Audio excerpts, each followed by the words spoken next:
व्योमखण्डमण्डलाकारं व्याप्तं येन चराचरं तत्पदं दर्शितं येन तस्मै श्री गुरुवे नमः। नमस्कार, स्वागत है आपका आचार्यवाणी में। मैं आचार्य डॉक्टर विक्रमादित्य आपके साथ हूँ।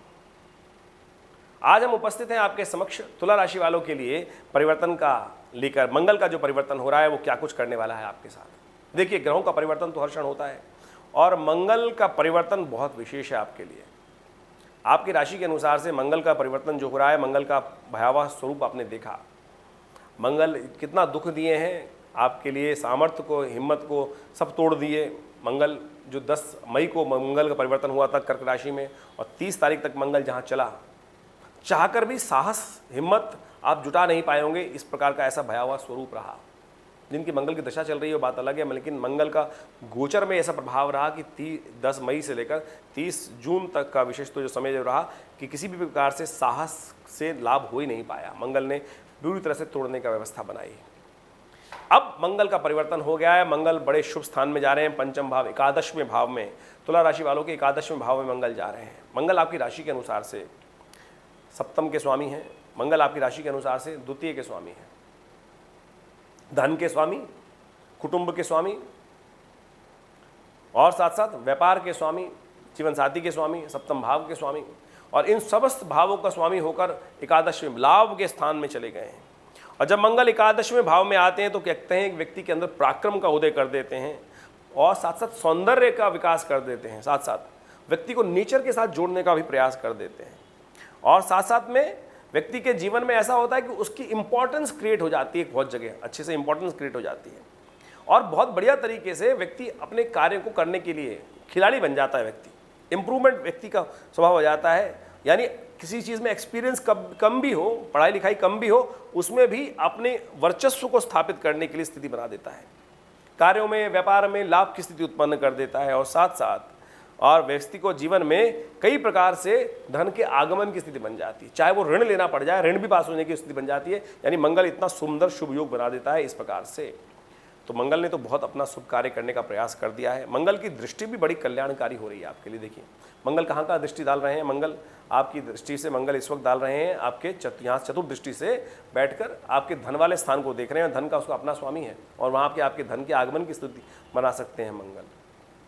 लेकिन मंगल की जो सप्तम दृष्टि है वो कष्ट देने के योग बना रही है, क्योंकि वहां शनि विराजमान है।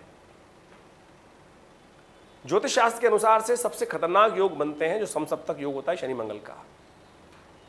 हम जब ज्योतिष पढ़ते थे हमें यही सिखाया जाता है कि शनि मंगल सप्तम जो आते हैं सप्तम में, वो विशेष तौर पर कभी तख्ता, कभी तखत, कभी उठा पटक भयावह, कभी तो दे देंगे राज तखत, राज गद्दी दे देंगे, और कभी एकदम उठा के पटक देंगे नीचे, फांसी के तख्ते पे पहुंचा देंगे। तो ये स्थिति किसी प्रकार भी ठीक नहीं है। ऐसे में मंगल शनि का टकराव जब भी प्राकृतिक आपदा होता है संसार में, घटने आमतौर पर गोचर में होता ही है, घटता रहता है। तो ये विशेष तौर पर संसार में प्राकृतिक आपदाओं के योग देता है, एक्सीडेंटल घटनाओं के योग देता है, विशेष तौर पर बड़े बड़े एक्सीडेंट करा देता है। और साथ साथ आतंकवादी घटनाएं बढ़ जाती हैं, विशेष तौर पे अग्निकांड बढ़ जाते हैं, विस्फोट बढ़ जाते हैं, अशांति बढ़ जाती है, दंगा बढ़ जाता है, राजनीतिक उठापटक बढ़ जाती है, राजनीतिक सत्ता का हस्तांतरण बढ़ जाता है, बैठे बैठे भाग्य में परिवर्तन करने के योग दे देते हैं, वैमनस्य की स्थिति समाज में उत्पन्न हो जाती है, दंगा उत्पन्न करने की स्थिति दे देते हैं। ऐसे में तो इस बात को सावधान रहते हुए समझना चाहिए कि आपकी सूक्ष्म प्रवृत्ति के अंदर भी कहीं ना कहीं इस प्रकार की भयावह स्थिति बन सकती है, क्योंकि शनि मंगल का टकराव हर कुंडली में गोचर में बन के तैयार हो रहा है। कब तक रहेगा ये भी नोट कर लीजिए, 18 अगस्त तक रहेंगे। तो ये करीब करीब जो 1.25 महीने का समय है, ये विशेष तौर पर मंगल एक तरफ पॉजिटिव कर रहे हैं, लेकिन शनि मंगल का टकराव कष्ट देने के योग दे रहा है, एक्सीडेंट दुर्घटना के योग दे रहा है। तो इससे आपको सावधान रहते हुए कार्य करने की जरूरत है। इसके साथ साथ एक और ग्रह परिवर्तन हो रहे हैं, शुक्र भी। शुक्र का जो परिवर्तन हो रहा है वो विशेष तौर पर क्या कर रहा है, वो 5 जुलाई को परिवर्तित होगा। 5 जुलाई को परिवर्तित होकर मंगल के साथ आ जाएगा। पूंछ की तरह पीछे पीछे आ रहा है मंगल के साथ शुक्र। शुक्र जो है वो थोड़ा सा क्या करता है, तामसिकता का उदय करता है, सेक्स का उदय करता है, कामातुर बनाता है व्यक्ति को और लांछन लगवाने के योग दे सकता है। मंगल शनि के साथ में जब आता है तो वैसे व्यक्ति से लांछन लगवाने के योग देता है, कीर्ति में अपयश के योग बना देता है, गलत तरफ जाने की, तामसिकता को उदय करने के योग दे देता है।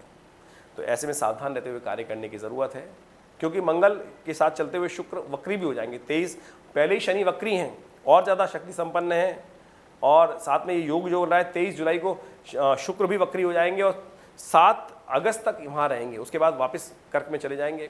लेकिन ये जो बीच का समय रहेगा इसमें बहुत ज़्यादा अपनी प्रवृत्ति को थोड़ा सात्विक रखने का आपको प्रयास करना चाहिए।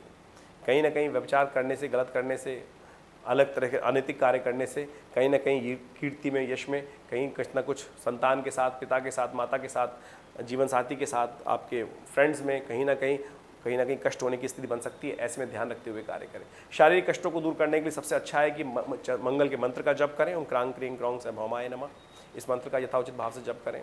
साथ साथ कोशिश ये करें आप अपने शारीरिक कष्ट को दूर करने के लिए अन्न का दान करें। 1-2 बार अन्न का दान कर देंगे इन दिनों में तो शरीर की रक्षा हो पाएगी। मंगल का यंत्र भी स्थापित कर सकते हैं। मंगल का यंत्र हमने देखा है कि मंगल का मंत्र और यंत्र जो है वो किसी भी प्रकार के एक्सीडेंट से रक्षा करने के लिए गाड़ी में इसको स्थापित कर सकते हैं। गाड़ी में कहीं ना कहीं चोट लगने की, एक्सीडेंट होने के योग बन जाएंगे। ऐसे में तो उसका सावधान रखते हुए उनका उपयोग करने का प्रयास करें, उससे लाभ प्राप्ति के योग बनेंगे। ऐसे में हमने बहुत विचार किया कि इसको कैसे ठीक किया जा सकता है। ये शनि मंगल का जो टकराव की स्थिति है, ऐसे में क्या करें। जब सूक्ष्म दृष्टि से, ज्योतिष के दृष्टिकोण से देखा तो बहुत सुंदर उपाय सामने आया और बिल्कुल प्राकृतिक उपाय सामने आया। घटनाओं को समझने का प्रयास किया तो बिल्कुल बहुत सुंदर तरीके से। अभी आषाढ़ मास की शुक्ल पक्ष की एकादशी जो गई है वो थी देवशयनी एकादशी। देवशयनी एकादशी के दिन भगवान विष्णु देवताओं के साथ विश्राम में चले जाते हैं। भगवान विष्णु समस्त देवताओं के साथ इस समस्त संसार का पालन करते हैं। समस्त देवता अलग अलग कार्य को, भार को देखते हैं। भगवान विष्णु समस्त प्रकार से पालन करते हैं पूरे समस्त क्षेत्र का, संसार का। जब वो विश्राम में चले जाते हैं देवताओं के साथ, जिसको देवशयनी एकादशी कहा जाता है, तो समस्त राज्य सत्ता जो है वो किसके हाथ में आती है? शिव के हाथ में। पुरानी कथा है। और उसके बाद एकदम महीना आता है शिव को प्रसन्न करने का, सावन का महीना। सावन का महीना प्रसन्न जब किया जाता है तो सोचें, भगवान को एक जली जल कावड़ लेके लोग भागे फिर रहे होते हैं। किस लिए भागते फिरते हैं? पुरानी कथा है ना कि भगवान को प्रसन्न करने के लिए तो क्या केवल जल ही है ना। अरे जल से ही प्रसन्न हो जाते हैं इतने सुंदर तरीके से, और कुछ करने की आवश्यकता ही नहीं। केवल जल के लोटा भगवान के ऊपर डाले जाओ और भगवान प्रसन्न रहेंगे और समस्त आशीर्वाद प्रदान करेंगे। इतना सुंदर सरल आशीर्वाद भगवान का देने का तरीका होता है। और प्राकृतिक घटना ऐसी घट रही है इस बार कि इस बार ये जो योग बन रहा है करीब 1.25 महीने का योग बन रहा है, और सावन का महीना भी बहुत दिन बाद लौंद के महीने के कारण से 2 महीने का हो रहा है इस बार। सावन का महीना 30 दिन का नहीं है इस बार सावन के बीच में जो है वो लौंद का महीना आ गया, तो सावन करीब 2 महीने का बन गया है। तो सुंदर तरीके से इसका लाभ आप ले सकते हैं भगवान शिव को। इसके आगे घटना और घटती है, अभी छोड़ नहीं रहे हैं, हम समझाने का प्रयास कर रहे हैं। मंगल है कौन? मंगल शिव के ही अंश हैं। कथा आती है कि शास्त्र में कि मंगल को विशेष तौर पर जब भगवती सती ने भगवान शंकर से कहा कि मुझे यज्ञ में जाना है, पिता के यज्ञ में, तब उनको रोका गया। भगवान शिव ने कहा जाने की आवश्यकता नहीं है, देखिए रुक जाओ। लेकिन भगवती जबरदस्ती गई और वहाँ देखा शिव का अपमान हो रहा है, तो यज्ञ में अपने आप को समर्पित कर दी और सती हो गई भगवती। कहा जाता है कि भगवान शिव को जब ये पता चला तो उन्होंने क्रोध में अपने शरीर से पसीना गिरा, उस पृथ्वी से वीरभद्र को उत्पन्न किया और वीरभद्र को कहा कि जाके उस यज्ञ को विध्वंस करो। वीरभद्र सती को लेके भगवान शिव के पास जब आते हैं, यज्ञ को विध्वंस करके दक्ष का सिर काटने के बाद, तो कहा जाता है कि भगवान शिव उस वीरभद्र को आकाश मंडल में स्थित कर देते हैं और उनको मंगल के नाम से, तो मंगल शिव ही हैं। तो इसलिए सुंदर तरीके से इस सुंदर समय में आप अपनी राशि के अनुसार से इत्र के द्वारा, सुगंधित गंधोदक के द्वारा भगवान का अभिषेक करें। पूरे शिव के इस सावन के महीने में देखिएगा कष्ट दूर होने के अवसर प्राप्त होंगे। सुंदर गंधोदक, आपकी राशि के अनुसार से हम बता रहे हैं कि गंधोदक, गंध युक्त यानी समस्त अष्टगंध को मिलाकर पानी में उसके द्वारा भगवान का अभिषेक यदि किया जाए तो आपके समस्त कष्टों को दूर करने के लिए शिव आशीर्वाद प्रदान करेंगे और कष्ट दूर होंगे। हमने विवेकानंद योगाश्रम में सुंदर तरीके से इस पूरे सावन के 60 दिनों के लिए सुंदर रुद्राभिषेक का आयोजन किया है। हर रोज़ प्रदोष काल में भगवान शिव का रुद्राष्टाध्यायी के मंत्रों के द्वारा, जो रुद्राष्टाध्यायी है उनके समस्त मंत्रों के द्वारा भगवान का अभिषेक करने की सुंदर व्यवस्था रहेगी। दूध से, दही से, घी से, तेल से, गंधोदक से, विजया से और साथ साथ अनेक प्रकार की सामग्रियों से भगवान का अभिषेक हम करेंगे। आप सब भी उसमें सम्मिलित होकर उस यज्ञ का लाभ ले सकते हैं और अपने कष्टों को दूर करने का रास्ता बना सकते हैं। नंबर्स आपके सामने स्क्रीन पर चल रहे हैं, आप इसमें सम्मिलित हों और भगवान से प्रार्थना करके आशीर्वाद लें। कल्याण होगा। धन्यवाद, नमस्कार।